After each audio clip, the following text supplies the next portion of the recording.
Now it is? Yay. Hello, everybody. I just got back from a very wonderful 6 weeks in the US&A. So that's why I have plenty of equipment problems because I'm not used to doing it all. And I've been thinking that lately I've been doing a lot of philosophical streams. So I should do a straight astrology stream again. So that's what this is today. And whatever questions you have are welcome. See at the top of the screen it says I'll answer what catches my eye. You can ask anything. And we got one question already from Northeast 21. The question is, how do you convert a super malefic of the chart to a super benefic? And so here's my thoughts on that. First of all, we have to try to realize what we're converting. Like, if you don't know what it is that you're converting, you'll waste time and effort working and focusing on the wrong thing. So what is it that we're converting? We're not really converting our charts, because you can't change the time that you were born or the place, can you? So what you're converting is not something in your chart, but the effect that it has on you. So focus on that.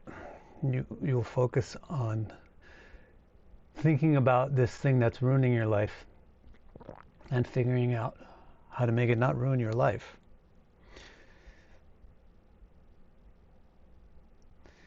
So let's see if I can think of a good example. Yeah, so say for example, you have something like bothersome. Typical example might be like a debilitated sun in your 10th house, and it's really impinging on your career because it is going to give you kind of a cowardice or lack of confidence that doesn't get you out into the forefront, into the positions that you need to be in to get ahead. So what do you do about that? How do you convert that into being a super benefic? You can never change the fact that you were born with the sun in Libra in the 10th house, but you can change how you're working with it. So one thing, and I would say to do this in a two-pronged approach. Have a two-pronged plan to how you deal with these things. The first prong is to shore up your weaknesses, and the second prong is to play up your strengths. So what do I mean by shore up your weaknesses? If we take this example of Sun, Libra in the 10th house, you can identify your weaknesses from that, from a good astrological interpretation. You get a good reading, you get a smart interpretation of this planet, and understand what the weaknesses really are. It's like a cowardice or a lack of comfort with accepting respect and honor and position and authority. So what you want to do to shore that up is whatever you can. Whatever your society and your culture and your time period offers you for that. Like in this day and age, there's a lot of courses that you could take. You could do public speaking classes. There's a lot of ways that you can improve your confidence, different kind of therapies and things this day and age. Other days and age, there's different ceremonies and homas and things. There's different mantras you can chant that will have the same kind of psychological effect. Whatever it is you want to identify what this weakness of this malefic influence really is, get it accurately identified, and then fix it. Take practical steps to fix it. That's the first prong. And the second prong is play to your strengths. Shore up the weaknesses, play to the strengths. Let me turn this off. So you may notice that any particular placement in your chart has many implications to it. Like say Sun in Libra in the 10th house, there's a lot of things that an astrologer is going to say about that. Oh, you don't get the promotions. Oh, you don't like to be seen. Or you don't like a position of leadership. But you are like a very fair person. You're very egalitarian and fair, and you like to share power and responsibility and authority. So there's always pluses and minuses to any interpretation, even the worst situations. So the approach to fixing it, to sum it up and end the answer, is first of all, identify what the weaknesses are and fix them by practical means. And second of all, identify what the strengths are, because there will be some strengths. And make sure that you leverage your strengths and don't set yourself up to get blindsided by your weaknesses. Hopefully that makes sense. For the Northeast 21, thank you for asking the question. And here's another question from PB. PB says, is the state of one's chakras and or nadis reflected in the D1 or any divisional chart? Well, chakras and nadis are part of you, right? So, yeah. It just depends what kind of language you want to use to talk about the things. If you want to use the language and the framework and the systemology of chakras and nadis to explain or illustrate the interpretations, then that's fine. You do that. It's relevant. Oh, your Saturn is debilitated. You must be having problems in the Mula chakra. Yeah, oh, your Jupiter is having these problems. You definitely have problems. What's the second chakra? In the second chakra, whatever it's called. Oh, your Rahu and Ketu are doing X, Y, Z, and therefore your nadis are going to be A, B, C. So if you want, you can do interpretations that way, because why not? Chakras are a part of your existence. Nadis are a part of your existence, and astrology is symbolically describing the karma that defines our existence. But it's not like, it's certainly not like you can't do astrology without referencing chakras and nadis. Okay, PB? If that didn't answer your question fully, go ahead and ask a follow-up. No problem. Let's see, we got another one. Ashmita. Ashmita? Is it Ashmita or Asmita? Ashmita Singh, 17. I am a Pisces Lagna, Aries moon.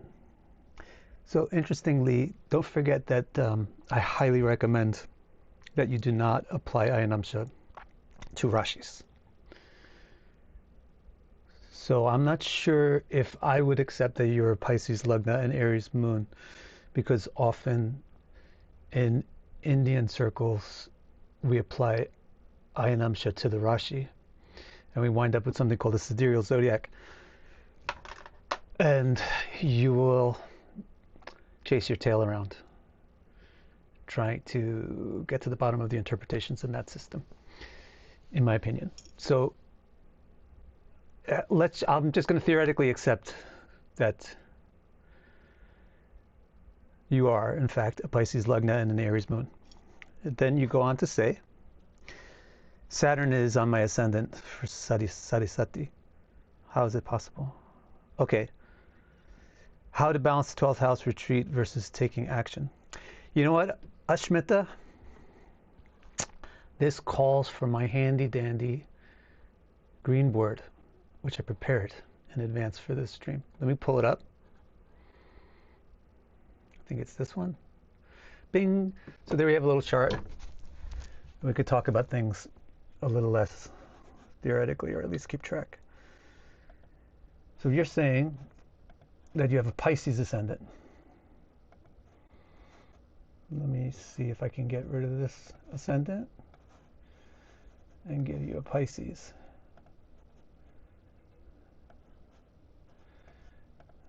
Might not be so easy. Okay. So here we have a Pisces ascendant. Ta-da! Can you see that? You can. It's a little small, but you can see it. And somehow my autofocus. There we go. And now you're saying you have got, currently by transit, Saturn is here. Well, that sounds like you know about tropical zodiac then. Although maybe, I forgot what degree Saturn is at right now. Anyway, and then you're saying you have Aries moon.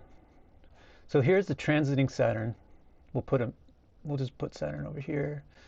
And here's your birth moon. By the way, I like Aries moons. My daughter has an Aries moon. I know my son has an Aries moon. A lot of people with Aries moon. I tend to like Aries in general. Okay, so what's going on here, if this is in fact the case for your chart, is this little transiting Saturn, which we must say Namaha to Shani Dev and respect his transits. He's here at the current moment, so he's doing his little look-see drishti at your moon, and then you're keeping track of Sade Sati, which I wouldn't bother with, to be honest, because it's a modern invention that just keeps people in fear for 7 years. But, you know, you also have, if you care about Sade Sati, then there's still the effect of Sade Sati on your first house. But this, honestly, you don't need to think about your Sade Sati. The real issue is how you're going to manage this. Saturn being in Aries. First of all, Saturn being in Aries is just hell for everybody. It's not fun. It's not good. And we just have to suffer that every like 27 years or something for about 2 years. It's just one of the tempos of the world. You get a little depression whenever Saturn goes into Aries. But in your case, because you have a moon in Aries, it's more noticeable for a person like you, because you have a sensitive point there in Aries. The good news is that it is ending and the brunt of it is done. You know, usually it's the ingress which is really heavy. But so what was your exact question? How do you balance 12th house? Well, I think maybe because your Saturn is your 12th and 11th lords. How do you balance 12th house versus taking action? Or just in general, like, what do you do about this retreat? I mean, what do you do about this transit? Well, I'm going to answer you the same way that I answered Northeast. Because this is the way that you handle any problem. You figure out what the problem is, and you figure out the strengths and weaknesses that are associated with the problem. What weaknesses does this situation impose on me, and what strengths does it grant me? What opportunities does it grant me? That's how we should approach any situation in life. So what weaknesses is this imposing on you? Primarily the tendency to easily get depressed, easily get sad, easily lose your will to keep going. This is the primary symbolism of the depressed Saturn in Aries, and affecting your moon for sure, because your moon is what carries and symbolizes all your desires. So that's the thing that the first thing is, this is the weakness, this is the thing that you really need to watch out for and be aware of, is protecting. How can I protect my sankalpas? How can I protect my intentions? I intended to do this and get this done, and I intended to achieve this, but now I really want to give up because it feels completely impossible, and I feel completely unqualified, and I see nothing but obstacles. So I want to give up and change this. That is the bad karma that you're getting at this moment. How do you protect yourself against that? That's what is the main thing that should be on your mind. I need to defend myself. I don't want to take action on this sadness. Just let the sadness. You get things like happiness and sadness by the course of your karma, just like the way we get spring and fall, spring and winter, summer and winter. Like, I don't like winter, but it doesn't mean I can live in a world where winter doesn't exist. I just have to bundle up during the winter, and then I get through it. So the same thing right now, and you're getting the situation where the depression is eating away with your willpower. You just have to insulate your willpower and say, this sadness is real, this depression is real, this hopelessness is real, it exists. I'm going to feel it, but I'm not going to let it change. I'm not going to let it feel it so deeply. I'm going to realize that this is a passing circumstance, and it's going to pass, and Saturn's going to leave Aries. I just have to bite the bullet until that happens, and I'm not going to destroy my plans because of it. Just keep repeating that mantra to yourself. And then what strengths? Also always think about what strengths, what opportunities or strengths does this situation bestow to me? It bestows to you you will become so much stronger. That's what Saturn really grants, is calluses. So I play guitar, so it's very important to have calluses on my fingers. When you don't have the calluses on your fingers, you can't play for more than 5-10 minutes. And that's what Saturn grants to us. It really thickens up our skin and our muscle and our emotional muscle as well. So the opportunity that is arising is, this is a workout. This is stuff that you're going through right now is a workout. And workouts are good. So see it that way. Approach it as a workout, and your emotional strength is going to increase so much. And you have the opportunity also to lay low and be low key. You can allow yourself that. You should allow yourself that. That's one of the opportunities granted by the debilitated Saturn. Lay low, be low key. So I'll just end up this answer with, typically for most people, this is phasing out now. This was really phasing in like a year and a half ago when Saturn was entering Aries. And now that it's leaving, of course it does station and go backwards just before it gets out, but it's basically leaving Aries. So this kind of thing is phasing out. But if you're a person like you, where you have a moon somewhere in Aries or an ascendant somewhere in Aries, if it's more towards the end of Aries, then you'll still be feeling just pronounced effects of the transit until Saturn actually gets away from that point of yours. So hopefully that answer was really useful for you, Ashmita. Let's see what other questions we got. So now the questions are starting to pile up. So I might just look to see what catches my eye sometimes, because otherwise I might not be able to keep up. Diana says she's got Venus in the 12th house in Scorpio. I think maybe Diana's flirting, because that's kind of cool. Virgo, what is it? Venus in Scorpio. Venus in Scorpio. I did that video on it. It was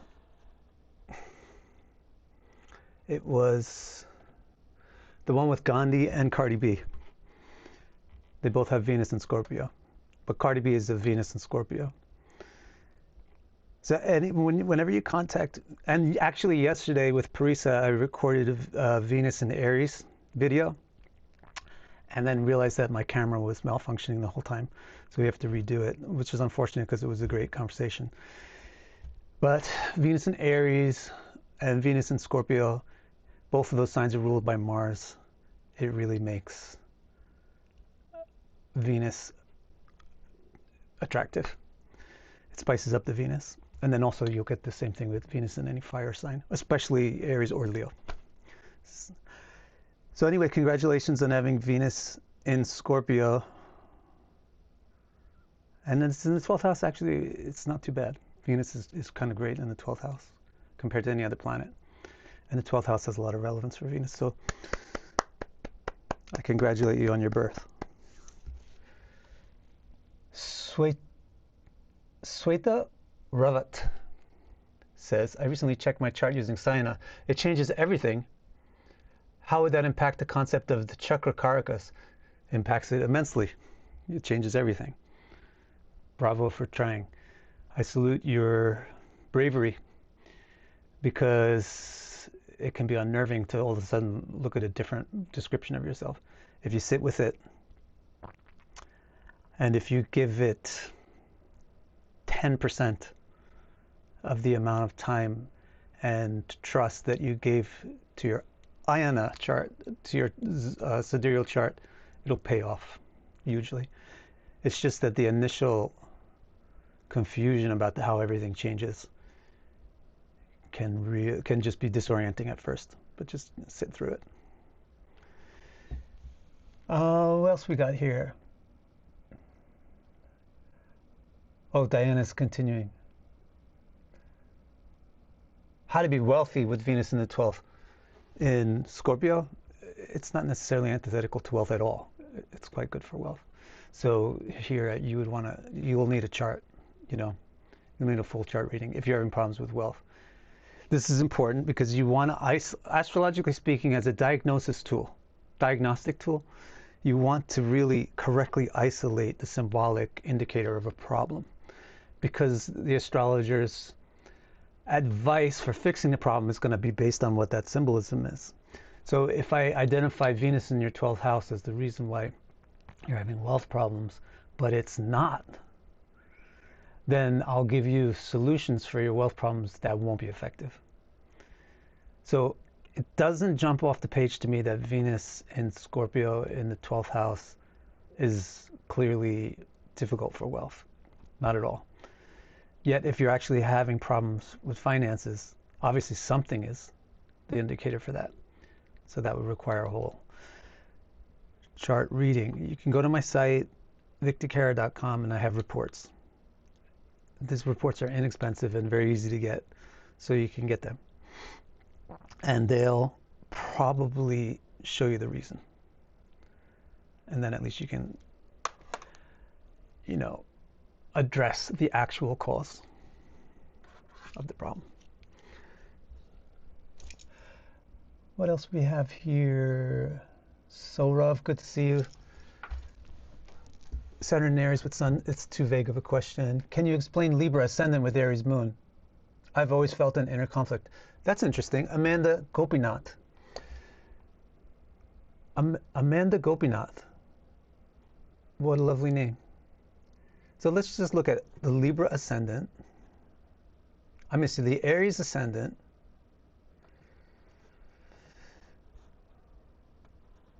With a Libra moon.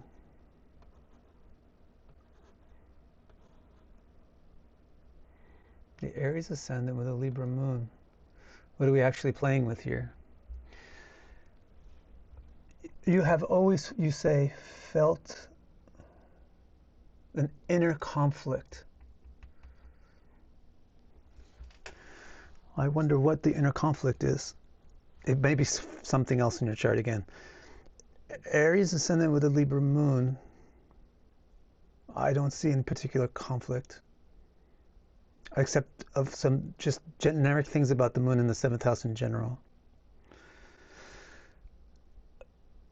Yeah, okay, I see it now. Actually, I see it. So Aries ascendant is typically self-focused, meaning they're aware of what they want and they prioritize getting what they want. And they're very reluctant to put that on the back burner or put it aside. So Aries, by its nature, is very self-focused and ambitious. The moon in the 7th house, however, it's not necessarily that the moon is in Libra, but the fact that the moon is in the 7th house if it's in Libra while Aries rises. The moon in the 7th house puts a focus on partnerships and others, other people. So there's the conflict, right? The conflict is Aries is making you prioritize your own ambitions, whereas the moon in the 7th house is making you deprioritize your own ambitions and prioritize the needs of a partner, a spouse, and so forth. And that can be a great deal of conflict. My suggestion for you is deep. This requires depth. You have to really think about this deeply and with a calm mind, and then try to actually taste it and feel it and smell it and see it in action in the real world. But the way that people are actually connected with each other is very wonderful. And the way that self-aggrandizement is actually achieved is very astonishing. The way that self-gratification and self-fulfillment is actually achieved is a beautiful thing, and that will resolve your conflict when you understand it. Also, the way that being able to please or love someone else is actually achieved versus how you fail at doing it is also extremely amazing and mind-blowing, and changes our whole concept of reality and how we relate with the world. So the point is that in our ignorance, we see hard splits between different identities. Myself, yourself, somebody else's self. And therefore we see the ambitions and interests and wants and needs and desires of other people as competitive to ours, or at the very least irrelevant to ours. This is however a very ignorant view, because we're all like bamboo. You know, bamboo, it looks like it's a bunch of different plants when it's growing, but the fact is bamboo is one big gigantic plant. Like a whole mountainside will be covered in one bamboo plant. The whole root structure is unified. And it's the same way with us, Atmas. It looks like we're a whole bunch of different individuals, but all of those individuals, which are truly individuals, however, they're all meshed together at the bottom of what they are via Paramatma. So actually speaking, there's no real way to benefit somebody else without benefiting yourself. And there's no real way to benefit yourself without benefiting somebody else. And this is what love is all about. This is the real love. So I would recommend meditating, contemplating that the juxtaposition and the conflict that we feel between self-interest and self-sacrifice for the benefit of another is artificial. But let me give you a footnote on this, because this can be extremely dangerous. Because people are shit. So this can be really dangerous because people are turds, and because people are so covered in ignorance that they will exploit the hell out of you without caring. So people will exploit each other ruthlessly. So you have to first screen your partner. This will not work. This love does not work with somebody who is not qualified for love. But when there's two people who are qualified for love, then it immediately forms its unit. So yeah, be careful. Meditate on this concept of how amazing it is that how self-aggrandizement and satisfaction of the other isn't in any way dichotomous to each other.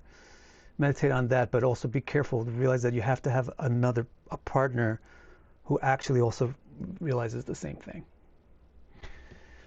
Okay, let's move on to another question. So where are we now? So I'm just gonna see wherever I am. Zuko, can you break down Aquarius rising opposing Leo? So this Zuko has a similar question. What if it's Aquarius rising? So we'll just grab an Aquarius. Just grab an Aquarius.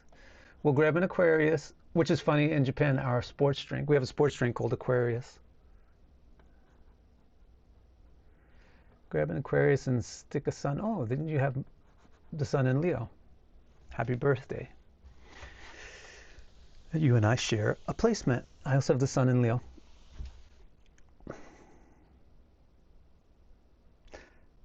So what's the question? You want me to break this down? This is kind of just very strong, actually. Because the asset of Aquarius, I mean, everything has its assets and its deficits. The assets of Aquarius is decentralization of ego. And there you can have a problem, actually. The asset here, let me give you my complete interpretation. It just crystallized in my head. It might take a while to get into words. The asset of Aquarius is the decentralization of ego. The sun in Leo, however, is quite the opposite. The asset of the sun in Leo is the centralization of ego, the centralization of authority onto oneself or onto some other person. But that's how you resolve this issue. So that appears to be a conflict, because a person with both of these placements, Aquarius rising and sun in Leo in the 7th house, is going to look like they have this dichotomy, and they'll probably feel it until they educate themselves and live through it and grow. They're probably going to feel a dichotomy between wanting to be an authority versus not wanting to be an authority, because Aquarius doesn't want to be the authority and the leader. It likes to decentralize its ego into others. Leo likes to get other people's attention and put the ego into itself and put the authority into itself. However, this really works out to be a strong asset for an Aquarius chart because Leo is the 7th house, which is other people. So this particular chart that we're looking at right now, it's telling me that you will find your peace when you centralize the authority on the partner. Yeah, when you give your partner the dominance and the control, that's when you feel at peace. That's my reply for that. Listen, we'll go for, hey, you know what? We can go for still like another 25 minutes. Oh, look, I have a question from VXD 108. Wandering Heights said my first live with Vic. Welcome, Wandering Heights. VXD 108. I wonder if this is any relation to my band, 108. What's your opinion on a couple who both have Gemini moons? It's always nice to have an important placement together. So like, whether it's your ascendant, same moon, same sun, same Venus. Those are the classical 4 that are nice to have together because it gives a sense of very easily fitting together. You both do this thing the same way, or you both have the same trait.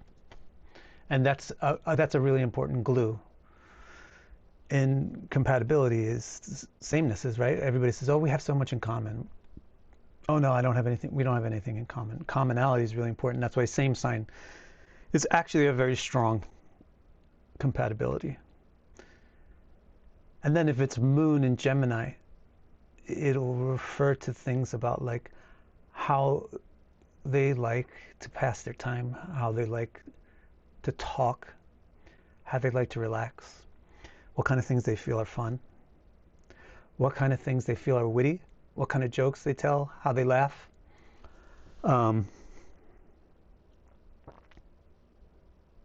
Dancing. Moon in Gemini. 2 moons in Gemini. Good for dancing. There was another thing that was in my head that I didn't get out of my mouth. What was it? The things that they find intellectually stimulating. Because Gemini is all about wit. And wit is intellectual stimulation. So all those things are going to be easily shared between the partners. So I hope that answers your question. And hopefully this is a personal question and you found a nice person who has moon in Gemini. Let's see what else we have here. Oh, hey, Pedro. Good to see you again. Why the sun and the moon cannot perform like the Mahapurush yogas? It's okay. Let's explain the Mahapurush yoga and then talk about why the sun and the moon don't have Mahapurush yogas. Let's put something else other than Aquarius up on the board. Let's do Capricorn. I'm just going to stick Capricorn up on the board for fun as the rising sign. So here's a Mahapurush. Here's an example of Mahapurush yoga. This will be Saturn in a Mahapurush yoga. Why? Let me show you one other example. This is also an example of Saturn in Mahapurush yoga. So what do those 2 placements have in common? So in the first one, Saturn is in the 1st house in Capricorn. And in the second Mahapurush yoga, Saturn is in the 10th house in Libra. So what do they have in common? They have 2 things in common. The first thing is that they're both in the Kendra. You see this big pink square in the middle of the screen, right? In the middle of the chart. Is it pink on the screen? Yeah. Those are the 4 central Kendra, the central houses. These are the pillars of the chart. The 1st house, the 4th house, the 7th house, and the 10th house. So both of these placements have Saturn in these houses that are very influential and central to how the horoscope has to be read. And then the second thing that both of these placements have in common is Saturn is in really great dignity in both of these signs. Over here in the 1st house Capricorn, it's Swakshetra, domicile. And over here in Libra, it's Uchai. It's exalted. And that is what a Mahapurush Yoga is. I'll show you another one. This is a Mahapurush Yoga. Look, let's just pack up this chart, make like an avatar. Could we do this? Yeah, we could do this.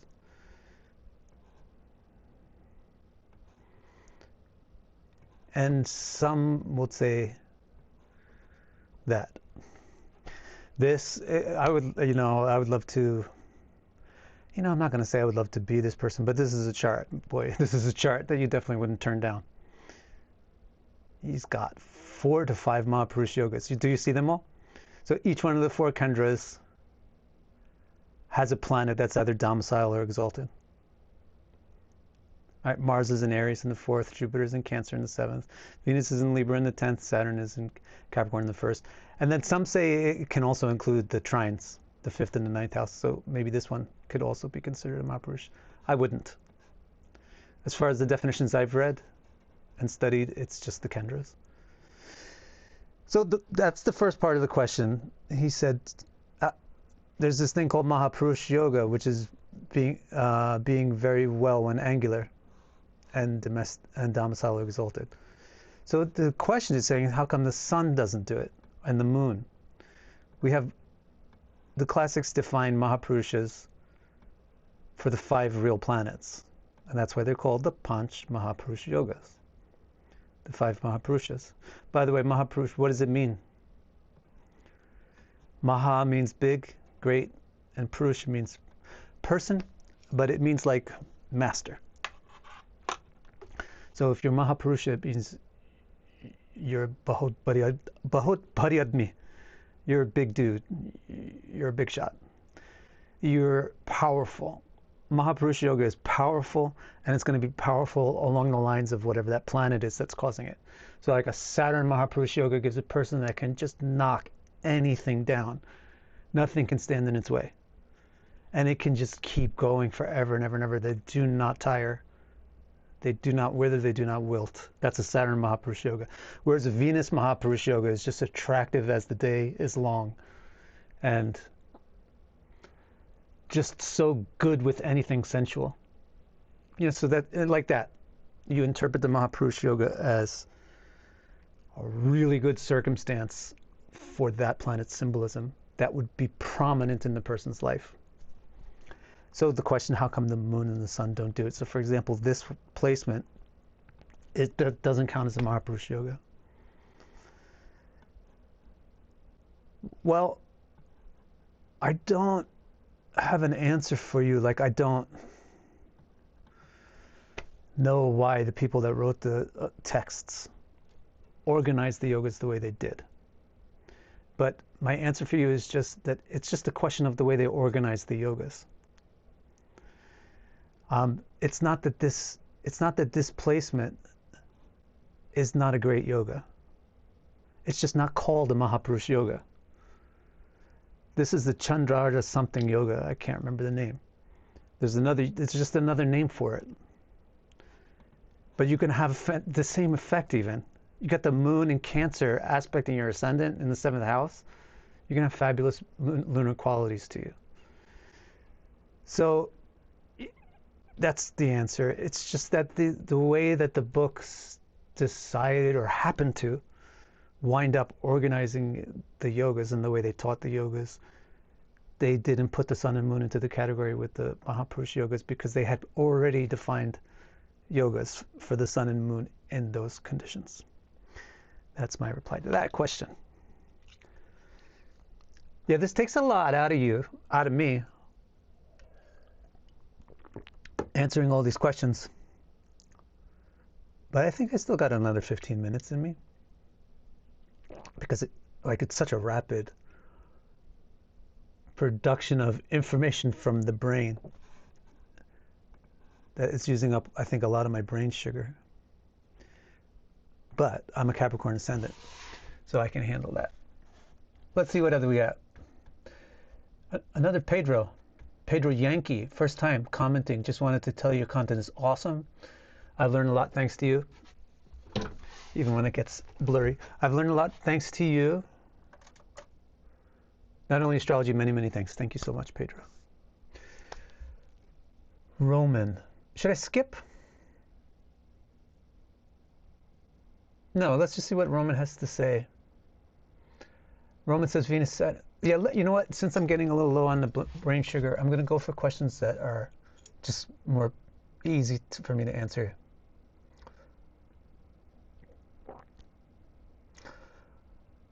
Wandering Heights, I have Jupiter conjunct Mars. See, this is not easy to answer, but I think Wandering said it was the first time here, right? So let's answer Wandering's question. I have Jupiter conjunct Mars in Capricorn. Jupiter conjunct Mars in Capricorn, interesting. Sixth house, interesting. This is square to the moon, Libra third house. Anyway, to get Jupiter pumped up and Mars less accident prone. Okay, let me show you this. So if you have a Capricorn sixth house, what does that make you? That makes you a Leo ascendant. So let's put up a Leo ascendant. I would also like to congratulate you on your birth with a Leo ascendant. Leo is the apex of all the zodiac signs. It's literally the strongest solar one. So feel good about that. So here's a Leo ascendant, and then Wandering Heights is saying what? We have Jupiter in the sixth house Capricorn. We have Mars in the sixth house Capricorn. We have Moon in the third house Libra. And that's all the information we got, right?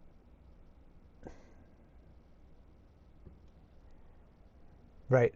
So the question is, this guy here, Jupiter, well, Jupiter hates Capricorn.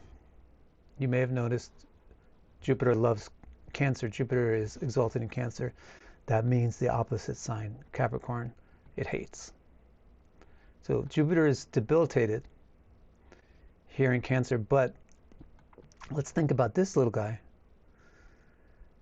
Shriman Mars Prabhu. Mars is debilitated over here in Cancer, and thus very happy in the opposite sign, Capricorn. That's why this situation is so interesting. Because what you have is a conjunction between a debilitated planet and an exalted planet, and this is a conjunction of friends. Jupiter and Mars get along. Because Mars is the enforcer and Jupiter is the lawmaker. So you don't have a bad... This part of the chart that you told us about isn't too bad. I mean, nobody really wants to have a debilitated Jupiter. It's not high on our priority list for our next birth to get born with a debilitated Jupiter. So I'm not trying to candy coat that. But the fact that you have that debilitated Jupiter with the exalted Mars means that you get Nich Bhanga. Nietzsche means debilitation, and Bhanga means to twist it or to change it or to bend it. So Mars, the presence of an exalted planet. Let me explain it to you like this. If I'm depressed and you come into my life, you see me on Instagram and you say, hi, what's up? And you're not depressed. What does that do for me? It eases my burden. It's nice to have a person come into your life that's not depressed when you're depressed. That's Nich Bhanga Yoga. When one planet is depressed and another planet is not, especially if they're very not, like if they're exalted, and then if those two planets can affect each other and interact with each other, the one that's exalted will benefit the one that is depressed and not vice versa. That's one of the benefits of being exalted, is you have strength. So what's actually going on here is you want to interpret the fact that your Jupiter will be benefited by Mars. So the specific question was,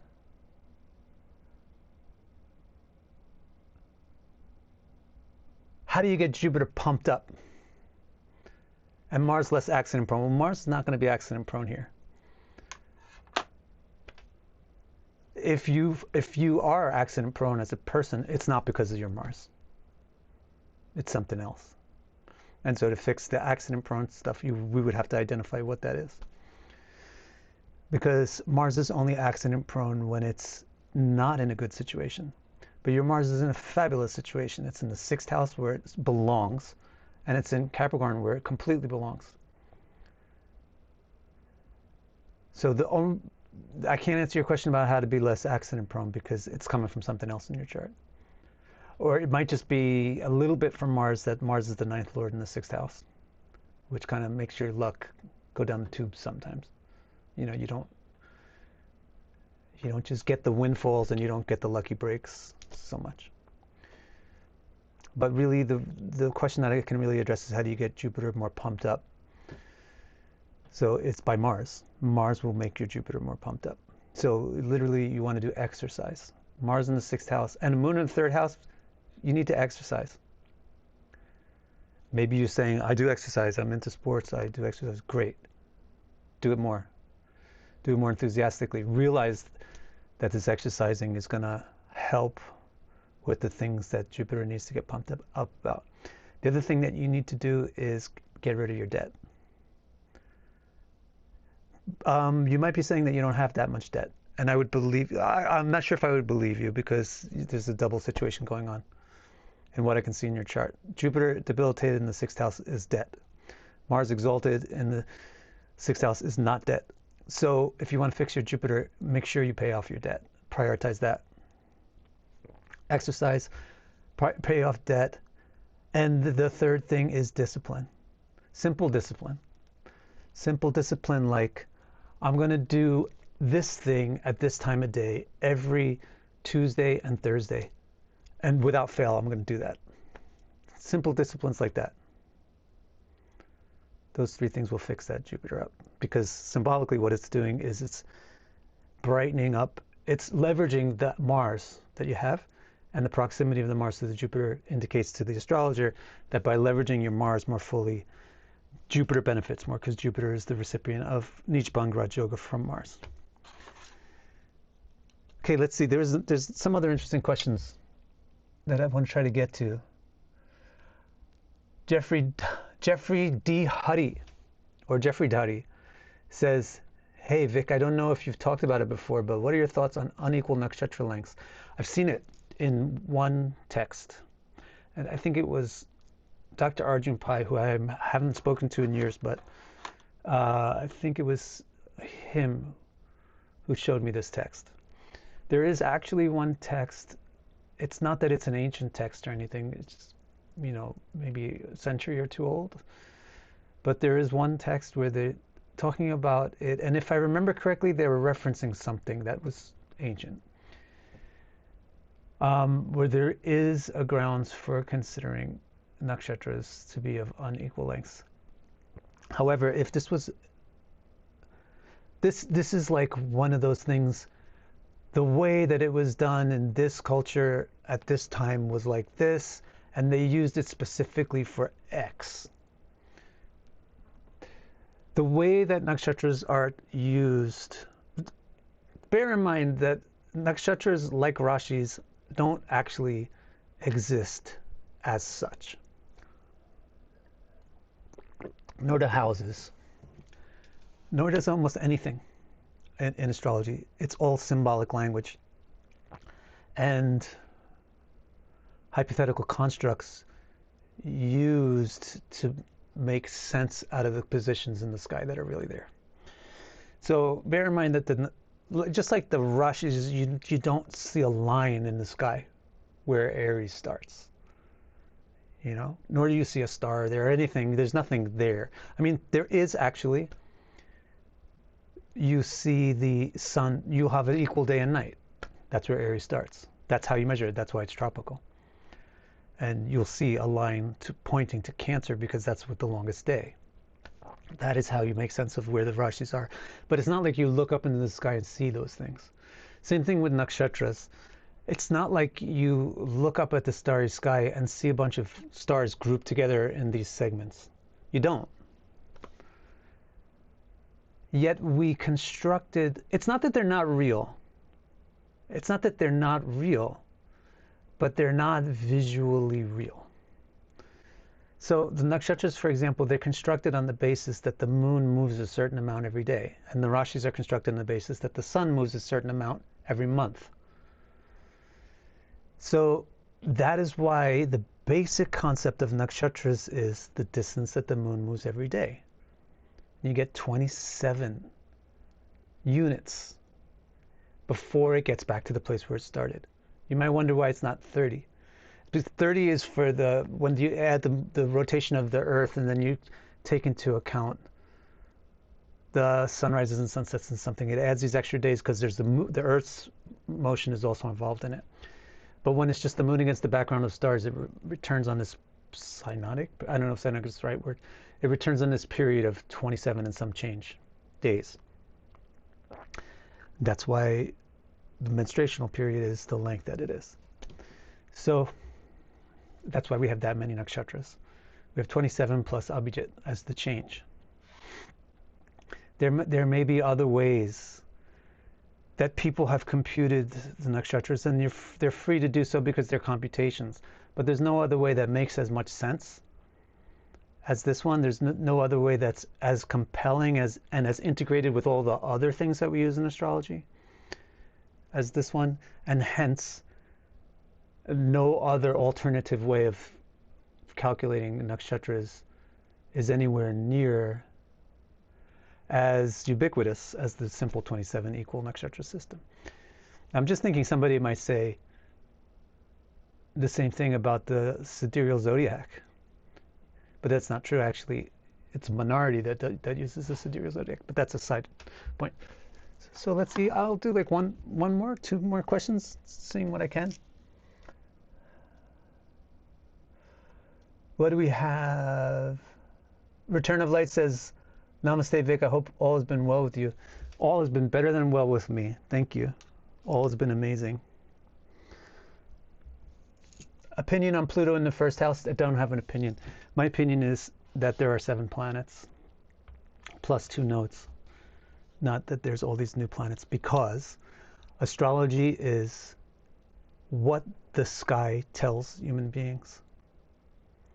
And all of the symbolism of astrology is based on what things look like in the sky. Venus symbolizes what it symbolizes because of what it looks like. It's bright and sparkly and beautiful. Mars symbolizes what it symbolizes because of what it looks like. It's red, and it moves in a big retrogression. Jupiter, everything. The first house symbolizes what it symbolizes because it's in the east. And what visual things happen in the east? The sun rises. Everything is like that. You got these invisible things that produce no effects, that you can only see if you have modern technology. Uranus, Neptune, Pluto. They are not a part of this script. They're not a part of this language. I am not going to go on a crusade against people that want to use Uranus, Neptune, and Pluto and the billion other things that they want to use, but it's not my style. My style is KISS. Keep it simple, stupid, because we're stupid. The smartest of us are still stupid compared to Brahma and the 7 sages and the Saptarishis and all these Munis and Rishis. We're dumb. Why try to make it more complicated? Make it more simple. Make it work with a more simple approach, then you get it better. So that's why I don't have an opinion on Pluto in the first, because I don't touch Pluto. I don't deal with Pluto. I got my hands full with the 7 planets, and they work more than well enough. What else we got here? Zero is a big fan, according to Zero. Thank you. It just jumped all the way to the end. Slum Warlord says, are the planets... I'm sorry if I hopped over people. Slum Warlord says, are the planets gods themselves? No, they're not gods themselves. They're just planets. But the gods use the positions of the planets to influence. The gods use the positions of the planets to communicate to us the condition of a moment in time. And the condition of the moment in time is determined by the karma, which can be... time is produced by karma. Time and karma are inseparable. Action produces time because time is change. And action is what causes change. So kala means both things, time and the change, the destiny. So the planets are not gods. They, like the planets themselves, are not gods. It's not that if you got on a spaceship and went to Saturn, you're going to meet Shani. They are like hands on a clock, and when you look up at the sky, you see them in different positions, and that is a way of humanity being informed about what moment it is in time. And it allows you to know the moment in time in terms of a karmic timestamp, where you can know what the karmic nature of that moment is. Then why do we have, when you go to the temple, you're going to see the Navagrahas? Why do we have Shani? Why do we have Brihaspati, Shukra, and all those deities? Because these people, or these beings, these gods, superintend things that planet symbolizes. You know, for example, Shukracharya superintends vitality, sensual force, sensual power, sensual acuity, and so forth, all the things that Venus symbolizes. Hence, Shukracharya is associated to the planet Venus, is not the planet Venus, doesn't live on the planet Venus. But if there's anything that you have problems with Venus about, or if there's anything you want Venus about, then Shukracharya can help you with that, because Shukracharya deals with all those things. Same thing with Jupiter. If there's something wrong with your Jupiter, Brihaspati can fix it, because Brihaspati knows how to expand and grow and improve, and that's what Jupiter is all about. That's what the name Brihaspati means. Okay, Brihat. So it's like that. Actually, this is fun. Let's take a couple more, or if there's any more. Any thoughts on Aditya Zodiac? Don't know what it is. Alam Microdave says, no way, they skipped over me twice, cry. Okay, I'll tell you what. I'm going to try to find Alam Microdave. A previous one by Alam. And then we'll call it quits right after that. Maybe I shouldn't tell you that. Alam, Alam, here's Alam. Alam. I have debilitated Sun in Libra in the 12th house. So again, Alam, I don't know if you really have debilitated Sun in Libra in the 12th house, because I highly recommend that you consider it from the tropical standpoint. If you have no clue why I would say that, then go to my website and click on the top where it says tropical with a question mark, and you'll find out. Actually, everybody go to my website anyway. Go to my website and get some readings. I put a lot of work into those readings, and they're really great. And there's all different kinds of readings that can offer you a lot of good things. So let's just say that you do have Sun debilitated. Where did it go? I have debilitated Sun in Libra in the 12th house. Any hopes? Of course, as I said, maybe you weren't here before. What you want to do is you want to isolate what it signifies as your problem and what it signifies as your strengths. And once you identify that, so it would be very useful actually to take one of the courses that I offer on my site. Like take the basic 3 courses in planets, signs, and houses. Then you can do these things that I'm suggesting that you do.